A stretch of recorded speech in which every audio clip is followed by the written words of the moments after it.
புதுச்சேரியில் சென்டாக் மூலம் பிடெக் 2ஆம் ஆண்டு நேரடி சேர்க்கைக்கான வரைவு தரவரிசை பட்டியல் வெளியிடப்பட்டுள்ளது.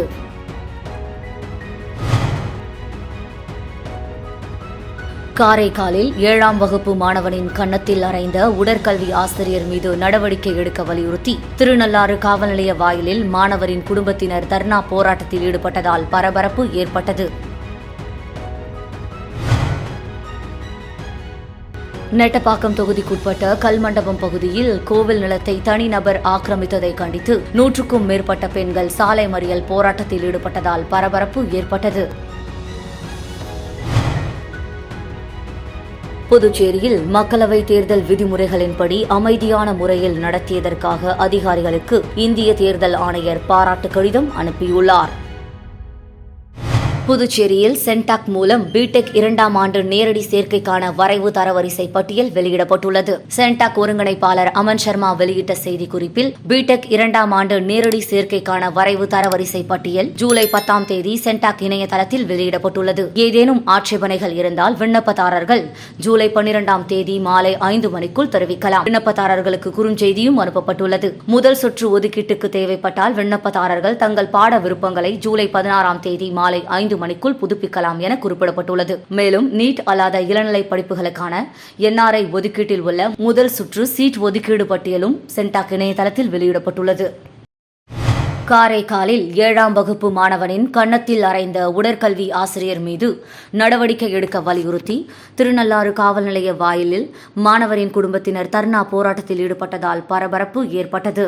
காரைக்கால் மாவட்டம் திருநள்ளாறுபேட்டை கிராமத்தில் வசித்து வரும் விஜயபிரபு, ஸ்ரேயஸ்ரீ ஆகியோரின் மகன் 13 வயதான கிஷோர் திருநள்ளாற்றில் உள்ள அரசு நடுநிலைப் பள்ளியில் 7ஆம் வகுப்பு படித்து வருகிறார். கடந்த 10 நாட்களுக்கு முன்பு அப்பள்ளியில் உடற்கல்வி ஆசிரியராக பணியாற்றி வரும் அசாருதீன் என்பவர் மாணவனை கன்னத்தில் அறைந்ததாகவும் அதன் காரணமாக காதில் இருந்து ரத்தம் வந்து சிகிச்சைக்காக அருகில் உள்ள தனியார் மருத்துவக் கல்லூரி மருத்துவமனையில் சிகிச்சை பெற்று வந்த நிலையில் இதுவரையில் காவல்துறை சார்பில் எந்த வழக்கும் பதியப்படாத நிலையில் மாணவனுக்கு நீதி கேட்டு மாணவரின் உறவினர்கள் திருநள்ளாறு காவல் நிலையத்தின் வாயிலில் மாணவரோடு அமர்ந்து தர்ணா போராட்டத்தில் ஈடுபட்டு வருகின்றனர். மாணவனை தாக்கிய ஆசிரியர் மீது முதல் தகவல் அறிக்கை பதிவு செய்யும் வரை போராட்டத்தை கைவிடப் போவதில்லை எனவும் அவர்கள் தெரிவித்துள்ளனர். பாதிக்கப்பட்ட மாணவனின் உறவினர்களின் இந்த திடீர் போராட்டத்தால் திருநள்ளாறு காவல் நிலையத்தில் பரபரப்பு நிலவி வருகிறது.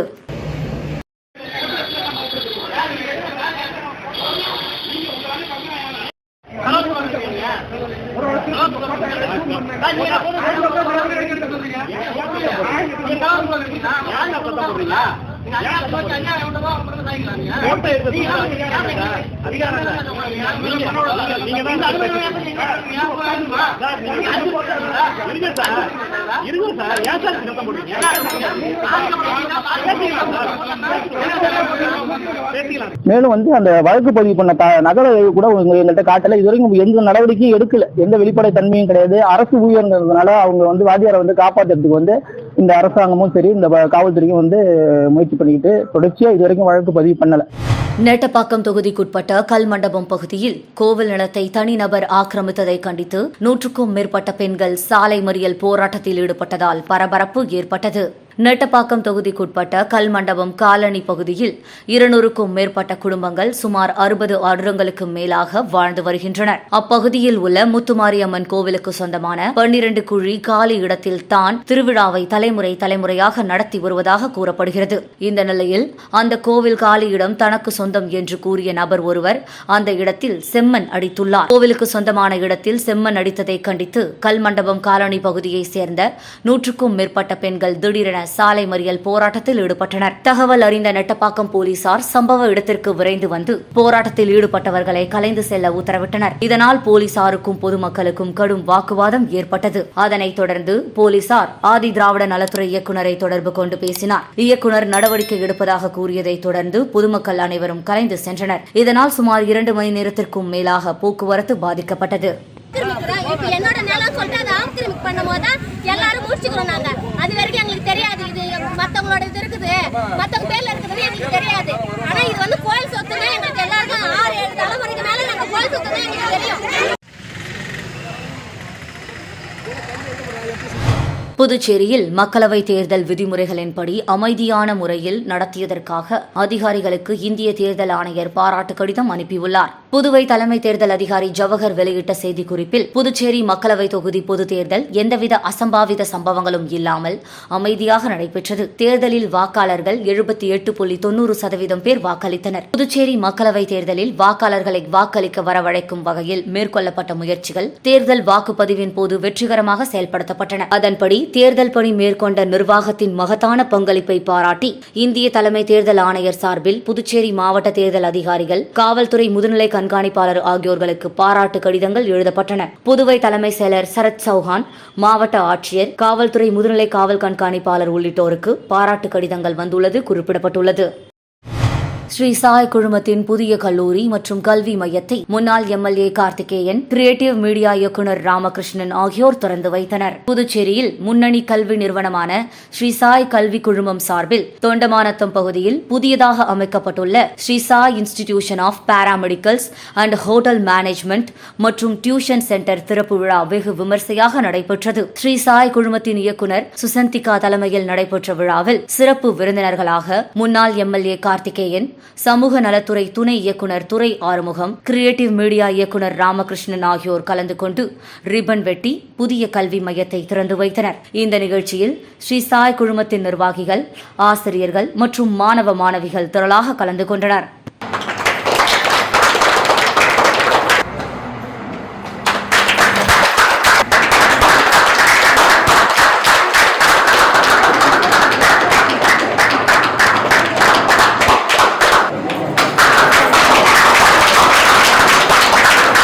படிக்கிறது ரொம்ப கஷ்டமா இருக்கு, படிக்க மாட்டேன்.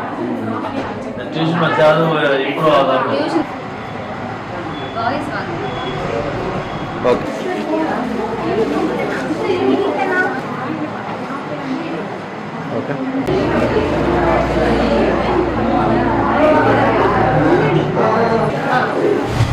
பல்வேறு விதிமீறல்கள் மற்றும் முறைகேடுகளை உள்ளடக்கி அரசின் ஒப்புதலுக்கு அனுப்பி வைக்கப்பட்டுள்ள வாரிசுதாரர் பணி நியமன கோப்புகளை அரசு ஏற்கக்கூடாது என்று புதுச்சேரி அரசு ஊழியர் சங்கங்களின் சம்மேளனம் வலியுறுத்தியுள்ளது. இதுகுறித்து செய்தியாளர்களை சந்தித்த சம்மேளனத்தின் பொதுச் செயலாளர் ராதாகிருஷ்ணன், புதுச்சேரி அரசு சுகாதாரத்துறையில் கடந்த 2016ஆம் ஆண்டு வாரிசுதாரர் பணி நியமனம் செய்யப்பட்டது. அதில் 109 விண்ணப்பதாரர்களில் 88 நபர்களுக்கு வாரிசுதாரர் பணி வழங்கப்பட்டது.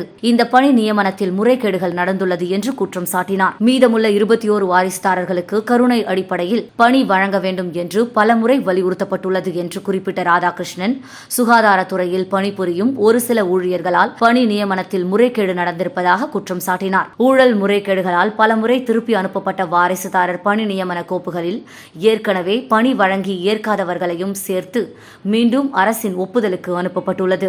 இதில் விதிமுறை மீறல்கள் மற்றும் முறைகேடுகள் நடந்துள்ளது. எனவே இந்த கோப்புகளை அரசு ஏற்றுக்கொள்ளக்கூடாது என்று அவர் வலியுறுத்தினார். எனவே இந்த விவகாரத்தில் முதலமைச்சர் ரங்கசாமி நேரடியாக தலையிட்டு அவர் அளித்த வாக்குறுதிப்படி ஒருமுறை தளர்வு அளித்து நடைமுறைகளை கடைபிடித்து வாரிசுதாரர்களின் பணி நியமனம் செய்ய வேண்டும் என்று அரசு ஊழியர்களின் சங்கங்களின் சம்மேளனம் வலியுறுத்தியுள்ளது. கிட்டத்தட்ட நாங்க ஒரு 4 செக்ரட்டரி நாங்க சொல்றதுல உண்மை இருக்குன்னு சொல்லிட்டு அவங்க ரிட்டர்ன் பண்றாங்க. ஆனா இப்பயும் திரும்பி பாத்தீங்கன்னா அதே தவறு நடக்குது. குறிப்பா பாத்தீங்கன்னா 2015 வரைக்கும் ஒரு கட் ஆஃப் டேட் வச்சு 2016ல பணி நியமனம் நடந்தது. அந்த பணி நியமனம் நடக்கும்போது பாத்தீங்கன்னு சொன்னா இப்பவே ஒரு ஸ்கிரீனிங் கமிட்டி வைப்பாங்க, அதனுடைய மெரிட்ஸ் போடுவாங்க, அதுல யார் யார் கொடுக்க போறன்றதெல்லாம் முடிவு எடுப்பாங்க.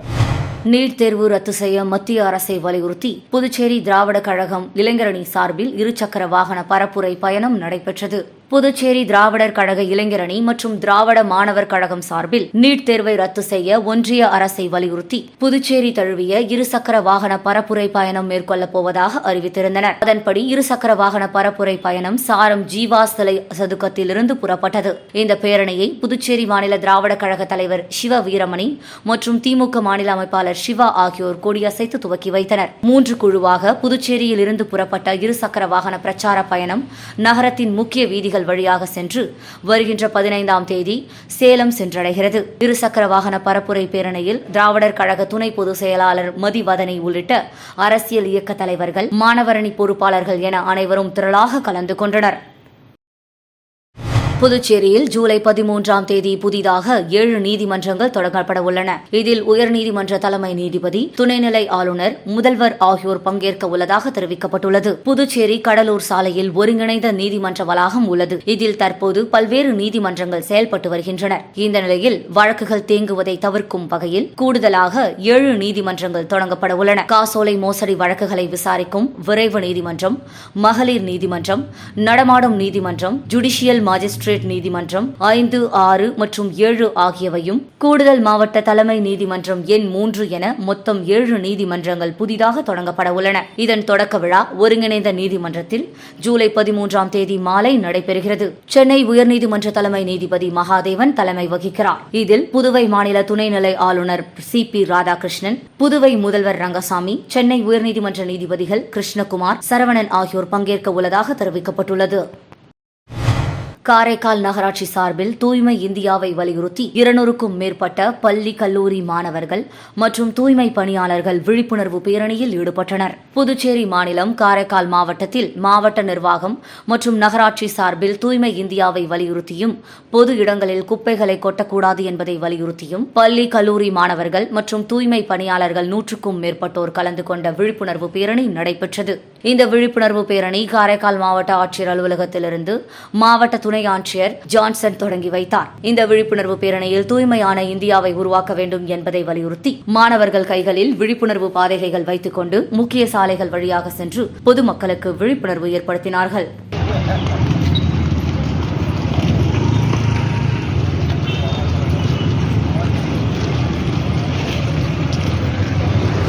புதுச்சேரி நயினார் மண்டபம் அருள்மிகு நாகமுத்து மாரியம்மன் கோவில் 41ஆம் ஆண்டு செடல் உற்சவ விழா கொடியேற்றத்துடன் தொடங்கியது.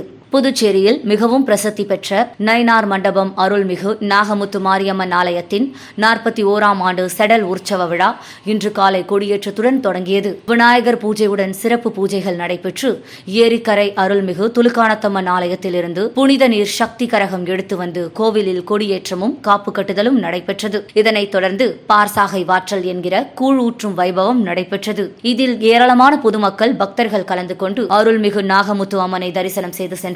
செடல் உற்சவத்தையொட்டி தினந்தோறும் சிறப்பு வழிபாடு, பூஜைகளும் நடைபெறவுள்ளது. முக்கிய நிகழ்வான செடல் உற்சவம் வருகின்ற 19ஆம் தேதி வெள்ளிக்கிழமை நடைபெறவுள்ளதை ஒட்டி அதற்கான ஏற்பாடுகளை ஆலய நிர்வாகத்தினர் செய்து வருகின்றனர்.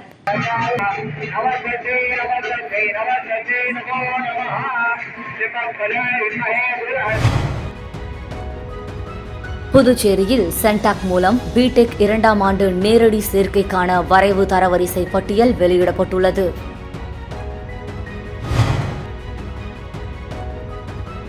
காரைக்காலில் 7ஆம் வகுப்பு மாணவனின் கன்னத்தில் அறைந்த உடற்கல்வி ஆசிரியர் மீது நடவடிக்கை எடுக்க வலியுறுத்தி திருநள்ளாறு காவல் நிலைய வாயிலில் மாணவரின் குடும்பத்தினர் தர்ணா போராட்டத்தில் ஈடுபட்டதால் பரபரப்பு ஏற்பட்டது. நெட்டப்பாக்கம் தொகுதிக்குட்பட்ட கல்மண்டபம் பகுதியில் கோவில் நிலத்தை தனிநபர் ஆக்கிரமித்ததை கண்டித்து 100க்கும் மேற்பட்ட பெண்கள் சாலை மறியல் போராட்டத்தில் ஈடுபட்டதால் பரபரப்பு ஏற்பட்டது. புதுச்சேரியில் மக்களவை தேர்தல் விதிமுறைகளின்படி அமைதியான முறையில் நடத்தியதற்காக அதிகாரிகளுக்கு இந்திய தேர்தல் ஆணையர் பாராட்டு கடிதம் அனுப்பியுள்ளார். இத்துடன் செய்திகள் நிறைவடைகிறது. நன்றி, வணக்கம். செய்திகளை உடனுக்குடன் தெரிந்து கொள்ள கிரியேட்டிவ் மீடியா யூடியூப் சேனலை சப்ஸ்கிரைப் செய்து கொள்ளுங்கள்.